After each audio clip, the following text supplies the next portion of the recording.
Halo Sobat Milenial, kalian sedang menyaksikan program Top News by IDN Times bersama saya, Larasati Putri. Selama 30 menit ke depan, kami akan menyajikan rangkuman Top News sepanjang hari ini, Selasa 11 Oktober 2022. Kita awali Top News hari ini dengan informasi kecelakaan maut yang terjadi di Mer Jalan Insinyur Soekarno, Surabaya, antara mobil Honda CR-V dengan mobil Aspas. Dalam kecelakaan tersebut, satu orang dinyatakan meninggal dunia. Kecelakaan yang terjadi pada Selasa pukul 3 pagi yang melibatkan mobil minibus antara Honda CR-V dengan mobil Aspas mengakibatkan satu pengemudi meninggal dunia. Satu orang pengemudi Honda CR-V dinyatakan meninggal dunia usai diduga melaju kencang dengan kecepatan tinggi. PLT Kepala BPBD Kota Surabaya, Ridwan Mubarok, menyampaikan bahwa kecelakaan kedua mobil tersebut sama-sama melaju dari arah selatan Jalan Insinyur Haji Soekarno. Petugas yang datang untuk melakukan evakuasi menjumpai HG, pengemudi CR-V dalam keadaan meninggal dunia. Korban meninggal dunia langsung dibawa menuju RS Bayangkara dan barang bukti korban telah dibawa oleh unit Laka Lantas Polrestabes Surabaya untuk proses penyelidikan lebih lanjut. Kita beralih ke informasi berikutnya. Kebakaran terjadi di kawasan Pasar Sambu, Jalan Sutomo, Kota Medan pada Selasa pagi tadi. Dalam kebakaran tersebut, api melahap bangunan toko sepatu. Diketahui dua lansia terjebak pada insiden tersebut. Kebakaran terjadi pada pukul 7:30 pagi waktu Indonesia Barat, bermula dari gumpulan asap yang menjulang keluar toko dalam keadaan masih tertutup. Warga setempat yang melihat kepulan asap tersebut langsung berupaya memadamkan api dengan peralatan seadanya. Kebakaran yang melahap toko sepatu yang berada di kawasan Pasar Sambu diketahui sempat membuat dua orang lansia yang merupakan penghuni terjebak di dalamnya. Kedua lansia tersebut berhasil diselamatkan oleh tim pemadam kebakaran yang tiba di lokasi dan langsung dilarikan ke rumah sakit terdekat. Api berhasil dipadamkan pada pukul 12 siang dan hingga kini kepolisian masih menyelidiki penyebab kebakaran tersebut. Kita beralih ke berita selanjutnya. Tersangka tragedi kerusuhan Stadion Kanjuruhan Malang, Abdul Haris, melalui kuasa hukumnya meminta Ketua Umum PSSI Muhammad Iriawan untuk bertanggung jawab atas tragedi yang menelan ratusan jiwa tersebut. Kuasa hukum Abdul Haris, Taufik Hidayat, mendesak agar Iwan Bule selaku Ketua Umum PSSI untuk turut bertanggung jawab dalam tragedi kerusuhan yang terjadi antara laga Arema FC melawan Persebaya Surabaya. Yang menyampaikan selama ini Panpel tidak bekerja sendirian, yakni melibatkan berbagai pihak. Taufik juga menyindir Ketua PSSI yang datang pada laga pertandingan hanya ketika seremonial saja, namun tidak ada bentuk pertanggungjawaban saat suatu klub terdapat masalah.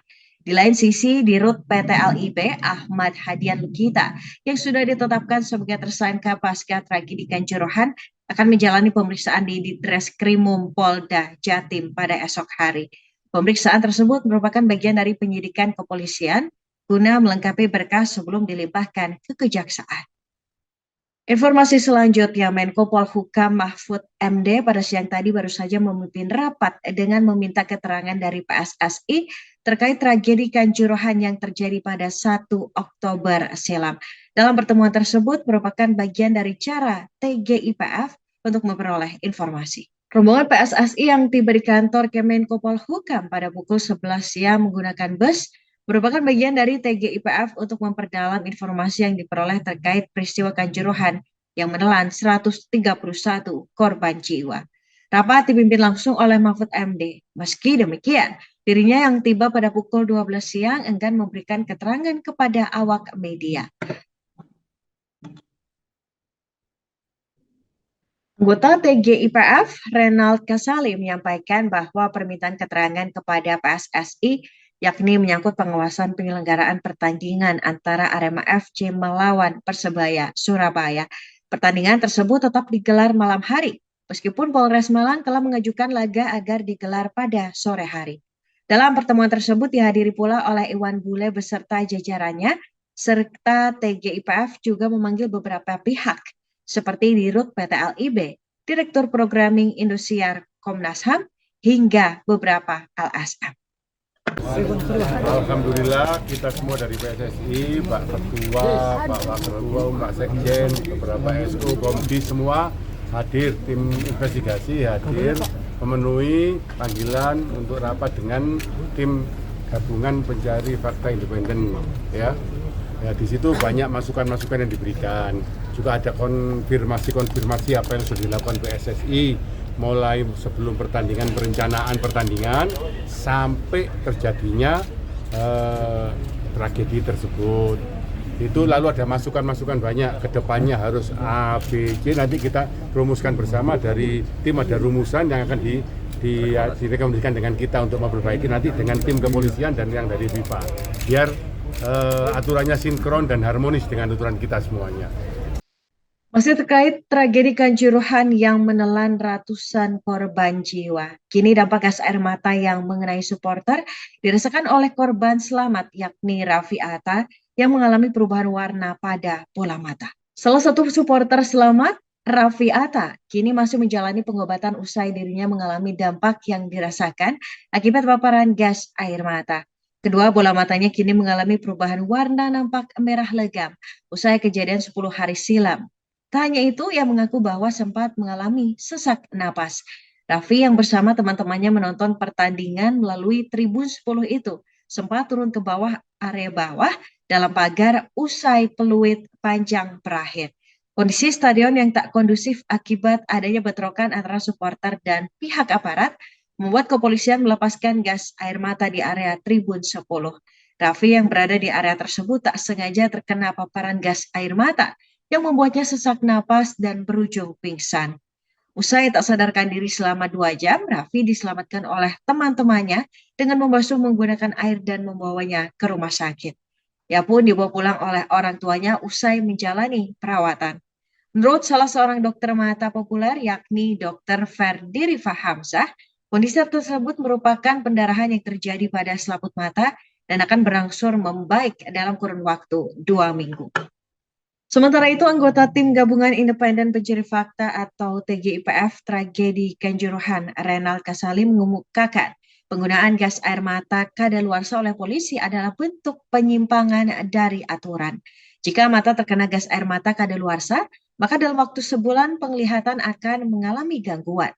Saat ini gas air mata yang digunakan saat tragedi Kanjuruhan sedang diteliti di laboratorium. Berikut kita simak pernyataan anggota TGIPF Renald Kasali. Ya, betul. Betul. Ini sedang dibahas di dalam. Jadi memang ada korban yang hari itu dia pulang tidak merasakan apa-apa, tapi besoknya dimulai dengan hitam. Setelah itu baru kemudian matanya, menurut dokter perlu waktu sebulan untuk kembali normal. Itu pun kalau bisa normal, begitu ya. Dan salah satu kecurigaan kami memang adalah daluarsa, dan itu sudah dibawa ke laboratorium, semuanya diperiksa. Itu adalah penyimpangan, tentu itu adalah pelanggaran. Karena gas air mata itu, ingat ini adalah kalau kepolisian itu adalah sekarang ini namanya bukan military police, bukan polisi yang berbasiskan militer, tapi ini adalah civilian police. Nah, maka polisi itu pun juga di tangan kanannya adalah kitab HAM. Jadi bukan senjata untuk mematikan, tetapi adalah senjata untuk melumpuhkan supaya tidak menimbulkan agresivitas. Yang terjadi adalah justru mematikan. Jadi ini tentu harus diperbaiki. Sobat Milenial, jangan kemana-mana, Top News akan kembali dengan informasi Jokowi yang berharap Presiden akan menggantikannya pada pemilihan presiden mendatang tidak melakukan kegiatan ekspor bahan mentah.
Pasca tragedi Stadion Kanjuruhan yang menewaskan 131 supporter pada laga Arema melawan Persebaya Surabaya, jurnalis IDN Times berkesempatan berbincang dalam program Ngobrol Seru bersama pengacara publik LBH Surabaya dengan topik menuntut keadilan dari tragedi Kanjuruhan. Lalu, seperti apa pokok bahasan dalam Ngobrol Seru tersebut? Berikut kita simak video selengkapnya. Hari ini saya perkenalkan Mas Jauhar. Selamat sore Mas Jauhar. Selamat sore Mbak Lia dan teman-teman sekalian. Terima kasih banyak sudah mau berbincang dengan IDN Times. Hari ini kita akan berbincang terkait dengan menuntut keadilan dari tragedi Kanjuruhan, Mas. Seperti yang kita ikuti pemberitaan di media massa bahwa LBH Pos Malang itu sebenarnya kan membuka pos pengaduan khusus untuk korban dan juga saksi korban begitu ya, Mas. Mas Jauhar mungkin bisa bantu jelaskan, Mas, semenjak posko ini dibuka, sudah berapa banyak sih Mas korban yang terdata dan rinciannya seperti apa begitu? Ya, baik. Sejak mungkin udah hampir 1 minggu belakang ini ya kita buka posko pengaduan, dan mungkin ada sekitar 3 atau 4 orang yang sudah melakukan pengaduan. Nah, memang di sisi lain kita melihat memang masih banyak kawan-kawan supporter ataupun korban ataupun keluarga korban meninggal dunia ini masih dalam masa berkabung dan masih diliputi rasa trauma sehingga mereka lebih memilih untuk tidak bercerita kepada orang lain terkait dengan peristiwa Kanjuruhan ini, Pak. Lalu jadi terkait kondisinya begitu. Terkait dengan kondisi ini, kalau dari LBH sendiri, Mas, penjangkauannya seperti apa ketika korban tidak atau belum berani gitu bersuara? Ya, memang kita melihat itu merupakan kondisi yang wajar, Mbak ya.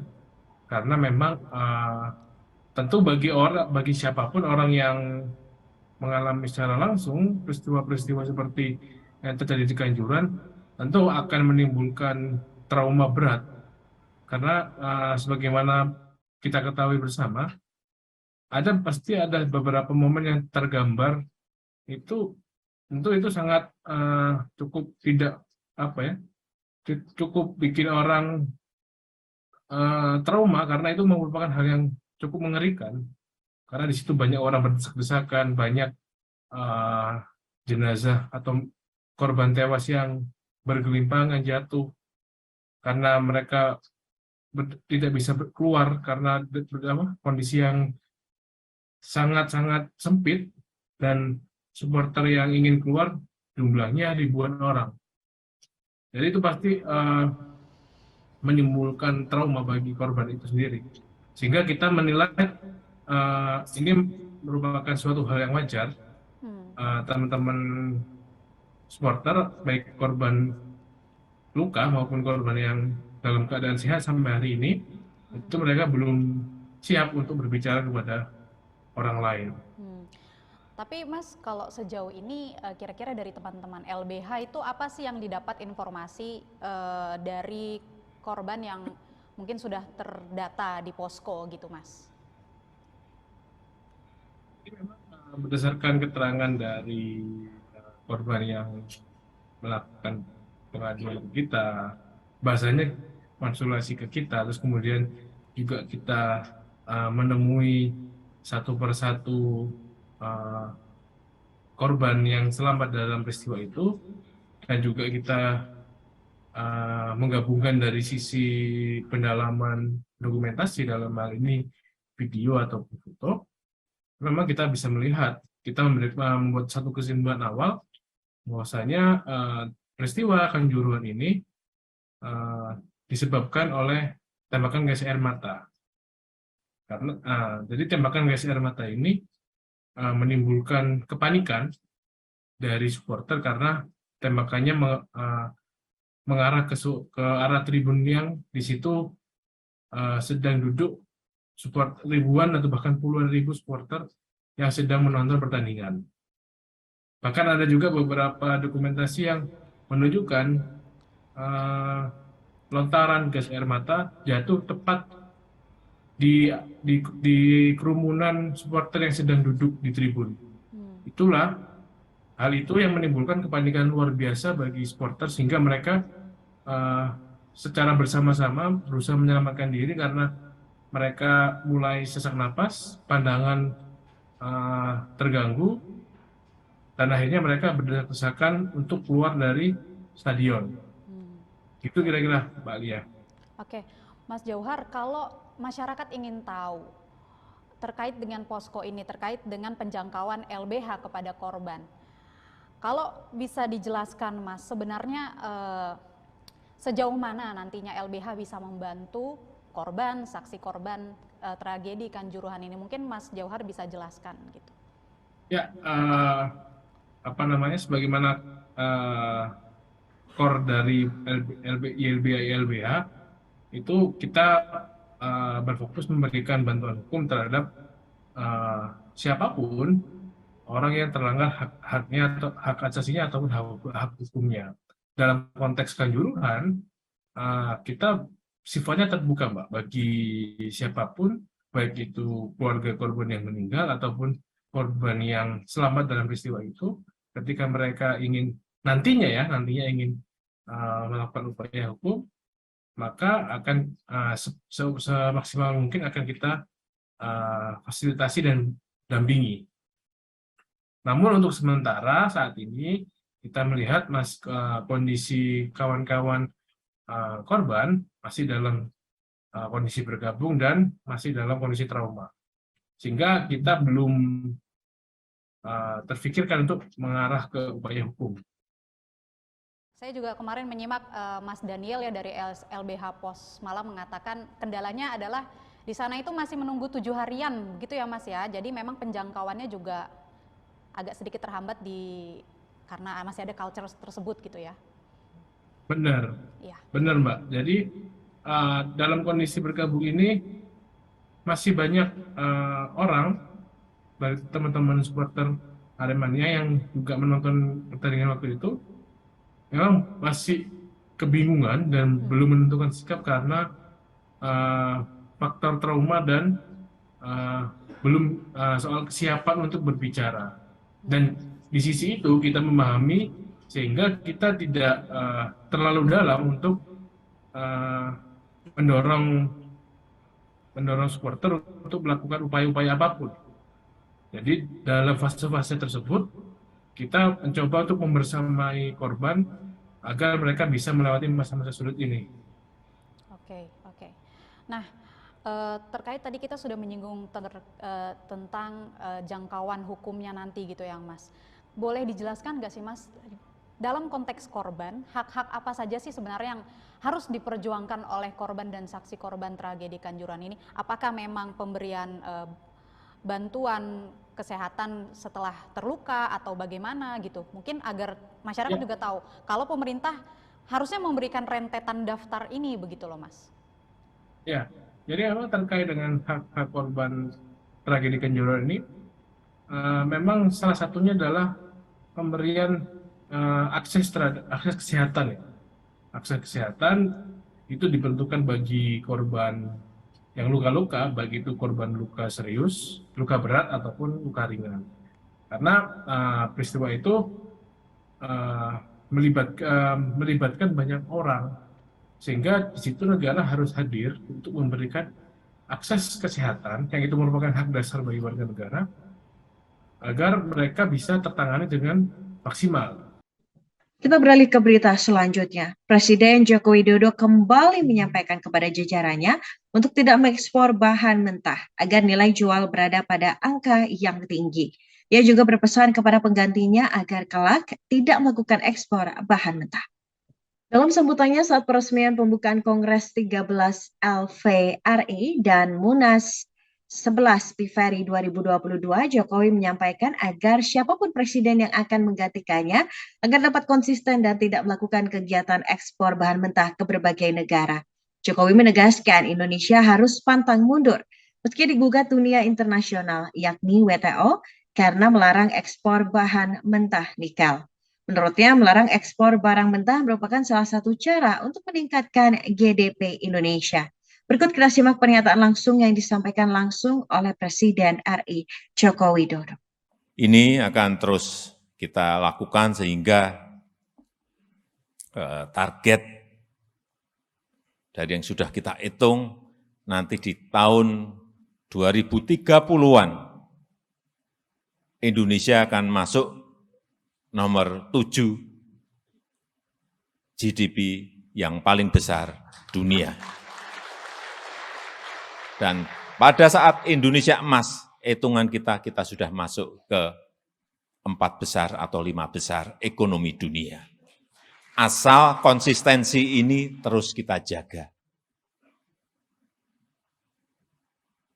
Siapapun nanti pemimpin, presiden negara ini, konsistensi itu harus kita jaga dan terus kita ingatkan. Jangan kembali lagi ke ekspor mentah lagi. Hati-hati, kita semuanya harus mengingatkan ini. Meskipun sekali lagi kita digugat. Tapi kalau kita digugat, ragu-ragu dan mundur lagi, kapan lagi kita akan bisa menikmati komoditas-komoditas yang dan kekayaan alam yang dimiliki oleh negara kita. Sobat Milenial, jangan kemana-mana, Top News akan kembali dengan informasi pemerintah telah menetapkan jumlah hari libur nasional dan juga cuti bersama tahun 2023 mendatang.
Kembali lagi bersama saya di Top News.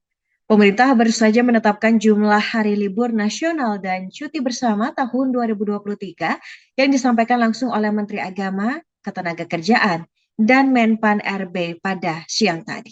Pemerintah baru saja menetapkan 24 hari libur nasional dan cuti bersama tahun 2023 berdasar SKB 3 Menteri yang terdiri dari Menteri Agama, Menteri Ketenagakerjaan, dan juga Menpan RB.